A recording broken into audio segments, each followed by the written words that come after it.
Hey folks, welcome back to Growing Our Retirement, and to continue on with our series about starting a backyard nursery with a very low investment and starting really from scratch without buying in hundreds and hundreds of plants. Try to keep your costs down until the revenue starts to come in. So a big part of that is getting plants for free.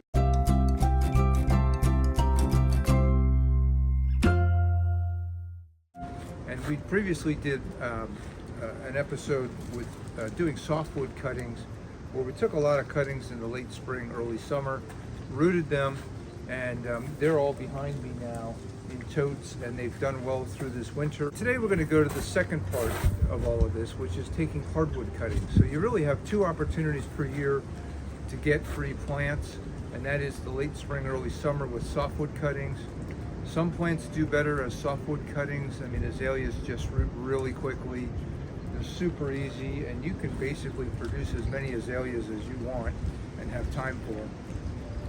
The second opportunity each year is in the middle of the winter when plants are fully dormant, and you take hardwood cuttings. And when we say hardwood, I just want to get more specific and show you what we consider hardwood. So this is an Andromeda from a bunch of really large Andromedas that we have. And I'm going to show you that the different woods that are here. So this is likely about 2-year-old growth, and this is likely was last year's growth. Now this is hardened off.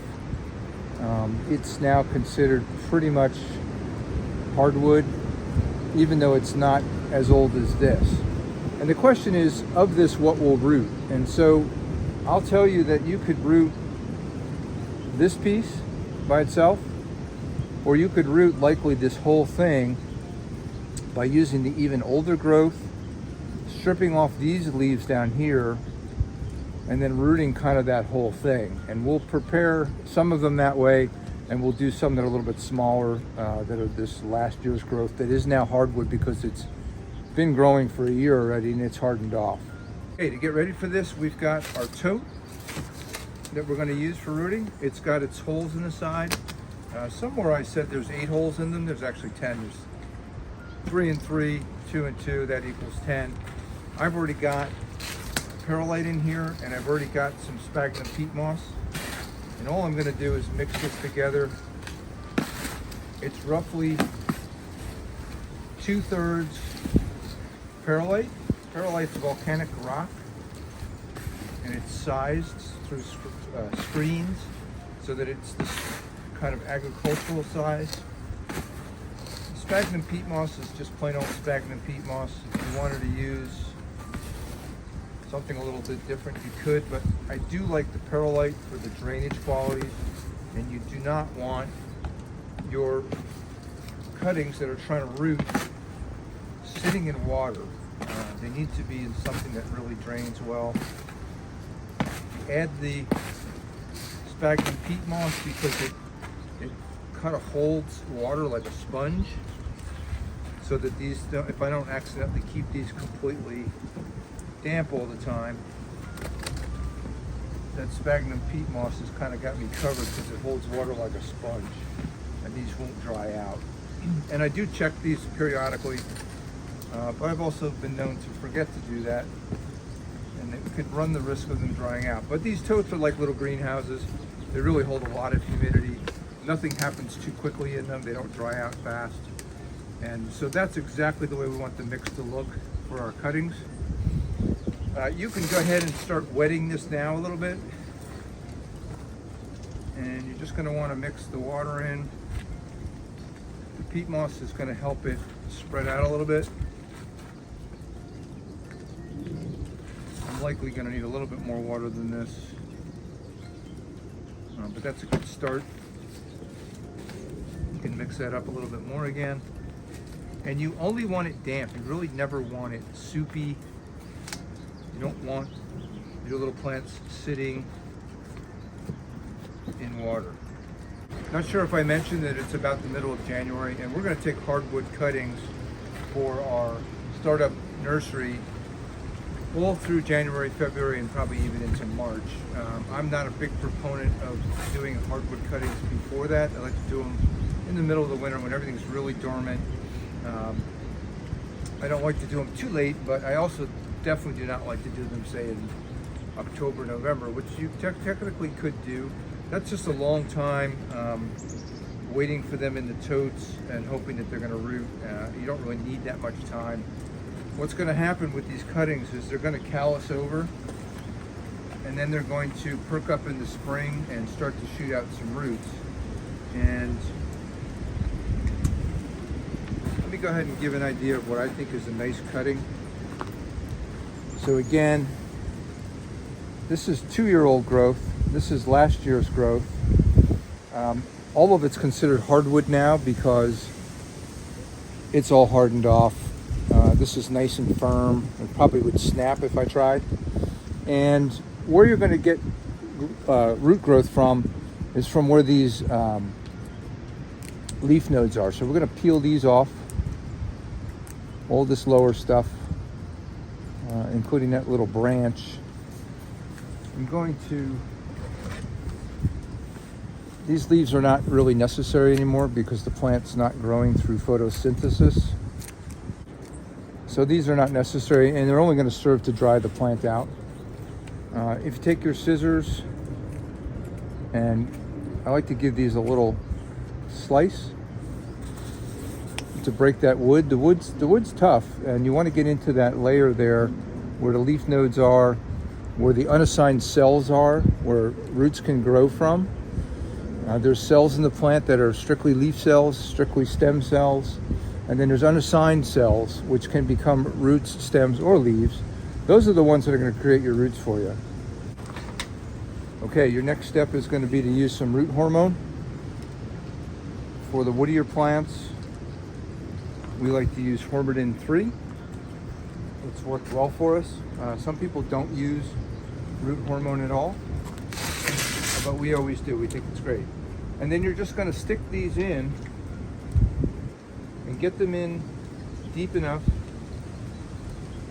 so all that area of the stem that could root is in the soil with a mix, which is the vermiculite, the perlite and sphagnum peat moss, and that's it. So do that at least 100 times for this tote, and you're going to have a tote full of Andromedas, and hopefully all of them will root. You could expect 80-90% to root in a good situation. Sometimes you'll have a little tragedy and you'll get less, but we're getting up in the 70, 80, 90%. So I mentioned in that cutting that we took before that you could probably root this, which is hardwood but is last year's growth, and this, which is hardwood, which is probably 2 years ago growth. And so typically we're going to want to root down here, and that is my preference for sure. But we've had some success just taking this smaller growth and taking off all but maybe, let's say, 3 of the leaves. So let's peel back these 5 or so. Give this a little score. It doesn't need to be so long. Take these 3-4 leaves, clip them off, and you're left with something that big. This is not ideal, but this will root 9 times out of 10. It's okay. If you were really desperate for material, this is what you might do. I'm not going to do a lot of that, but back into the hormone, tap off the excess,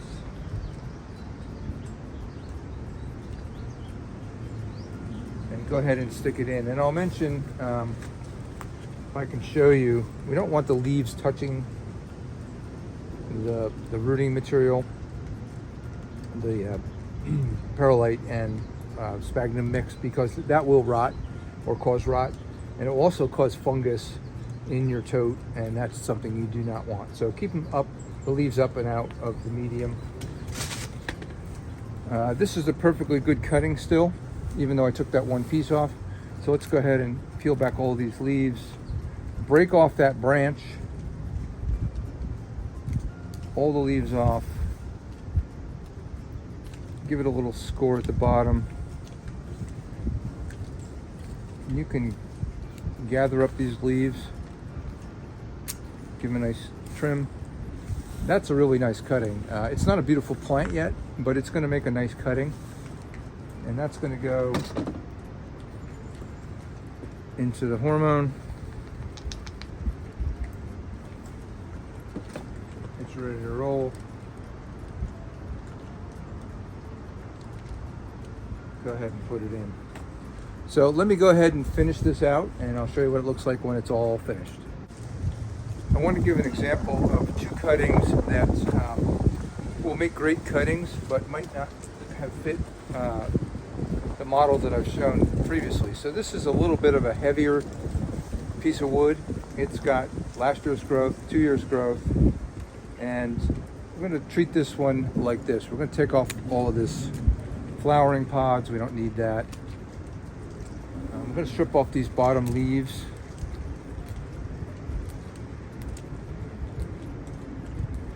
And trim back these leaves quite a bit. And what you're left with is a pretty heavy cutting. This is pretty heavy wood. We're going to scar it a little bit. What I like about this cutting, as opposed to something smaller, is a lot of the power that the plant needs to root is in these stems. And a lot of stem is good. The trade-off is it's going to take longer to root. So this may not root till sometime even into next year. It may take a little bit longer, but it's very likely to root, and it's very likely to stay viable as opposed to wilting and dying and not rooting at all. So into the rooting hormone,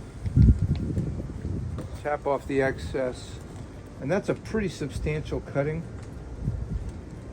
compared to some that you might take, but it's going to work fine. And here's another one with multiple stems. Take off all these bottom leaves. Here's a little tang that I took when I snapped this away from another branch. We trim that back, but leave that branching spot there. Trim off the leaves down to something minimal. And give a little scar into the hormone. You see, I only use a little dusting of the hormone. These leaves can go. And again, that's a little bit more substantial of a cutting. Likely to take longer to root, but going to be a viable and a little bit bigger plant once it gets going than if we started with something smaller. This is your downside when propagating, is you're always starting with really small plants. They take a long time. When we buy rooted plants that come in, they're already a pretty good size. They're a good year ahead of these cuttings. These will take time to root, and then they'll take time to start to really fill out. These plants are probably 3 years away from being able to be sold, where if you're starting with rooted cuttings already, you're about a year ahead. So it's a little slower, very low cost though. This is costing almost nothing to do, and we'll keep going until we fill the whole tray. Okay, don't mind the wind, it's really howling today. So I just want to give an example, kind of a tip here. You know, when you're trying to root cuttings, you might also want to keep in mind the plant that you're going to end up with in the end. So one of the nice things about hardwood cuttings is you can use a larger piece of cutting, and you could take something like this and give it some shape now for the plant that you want to have later. So we'll take off these dead seed pods from the past. We'll take off all these lower leaves. All of these can come off, and we're left here with, you know, a nice branch structure. And what we'll do is we'll go ahead in and kind of prune that the way we would prune it if we wanted it to branch out later. So we'll go back into this wood, cut that off so that this will branch here. We'll cut a little bit of the top of this guy off so it'll hopefully branch again here. Same there.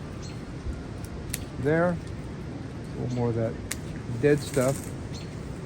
And then we'll take our scissors.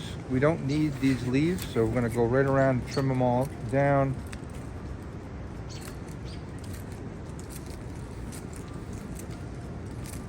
But we've left a branching structure here that's very nice, and if this roots,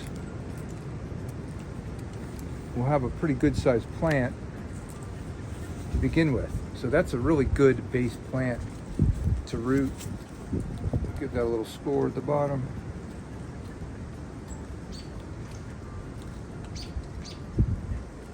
And you'll be surprised how many of these will root.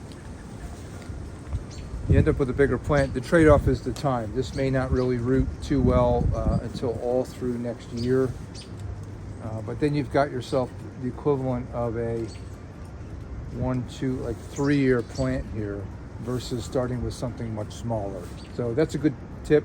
I like to do a mix of these, so I do some smaller ones and some larger ones, and hope to have a good percentage of them root, and have some of these that start out as even larger plants. So this is a good one. Alrighty, so I'm going to wrap this up. Here's a whole tray, one whole tote filled up. I've got between 90 and 100 cuttings done in total. Certainly I would hope to achieve rooting on at least 75 of them. And these plants, we grow these out in a 1-gallon pot for about 2 years.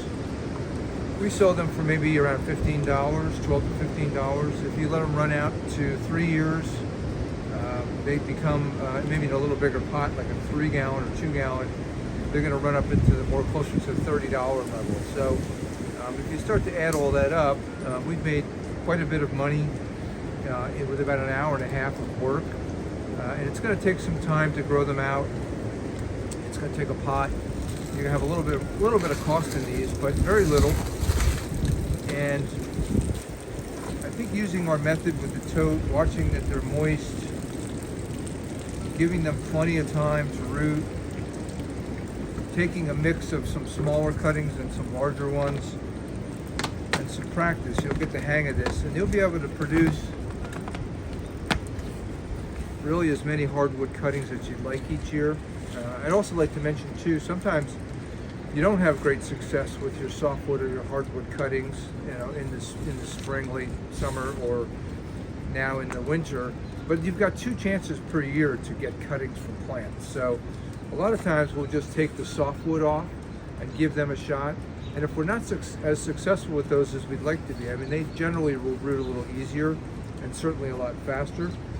But if we miss that window, either because of time or because we're not successful, then we have the winter time that we can do the hardwood. So given a year and your plan of how many plants you want to grow, you should be able to hit your numbers. And you may not hit them all, with softwood, and you may not hit them all with hardwood, but between the two, you should be able to accomplish your goals for how many plants you want to grow of a certain type, using both hardwood and softwood. And so that's a wrap for today, but it's very productive. That was not a lot of work. I'm going to go ahead and do this for a bunch of different plants as well, and get a good, probably about 5 or 6 totes going this winter, and that'll be all my hardwood cuttings for this year. But there you go, folks. That's how it's done, and good luck to you. Give it a try. It's never a bad time to start a backyard plant nursery, either winter or during the growing season. So hope you get to it. Hope you make it this year to start a backyard plant nursery. Thanks.